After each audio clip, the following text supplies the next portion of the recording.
Nalgonda corporation ఎన్నికల సందర్భంగా 33 divisions లో ఓటు హక్కును మంత్రి కోమటిరెడ్డి వెంకటరెడ్డి వినియోగించుకున్నారు. ప్రజాస్వామ్యంలో ఓటు హక్కు ప్రజాయుద్ధం లాంటిదని చెప్పారు. ప్రతి ఒక్కరూ ఓటు హక్కును వినియోగించుకోవాలని సూచించారు.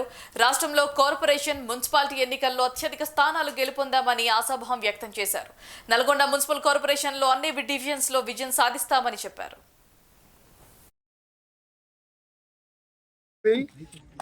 మున్సిపల్ కార్పొరేషన్ గా ఏర్పాటు చేసి అసెంబ్లీలో ఆర్డినెన్స్ పాస్ చేయించి జరిగే తొలి Nalgonda greater Nalgonda municipal corporation గా ఏర్పడి తొలి ఎన్నికల్లో నేను ఓటు వేయడం జరిగింది. ఇప్పుడే మున్సిపాలిటీ అంటే ఒక చిన్న నగరం అంటారు, కార్పొరేషన్ అంటే మహానగరం అంటారు.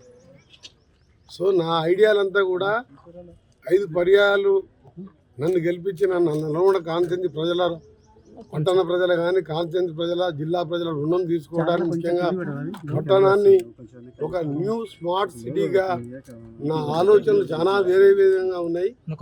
ఔటర్ రింగ్ రోడ్తో 900 కోట్ల ఔటర్ రింగ్ రోడ్ పనులు కూడా వేగవంతం చేస్తూ సిటీలో పొల్యూషన్ లేకుండా ప్రతి కాలనీని పార్కులు కానీ, రోడ్స్ కానీ, ముఖ్యంగా అండర్ గ్రౌండ్ డ్రైనేజ్ ఎక్కడ కూడా ఓపెన్ డ్రైనేజ్, ఈవెన్ స్లమ్లో కూడా ఓపెన్ డ్రైనేజ్ ఉండదు. నలువైపులా ఎస్టీపీలు కట్టి టోటల్ రోడ్స్ని ఒక నీట్ రోడ్స్గా, క్లీన్నెస్లో కానీ, గ్రీనరీలో కానీ, స్లమ్లలో ఉండే పేదవాళ్ళకు దేవరకొండ రోడ్లో 4000 ఇండ్లు, నార్కెట్పల్లి రోడ్లో 4000 ఇండ్లు కట్టిస్తానికి 100 ఎకరాల స్థలాన్ని కూడా సేకరించడం జరిగింది.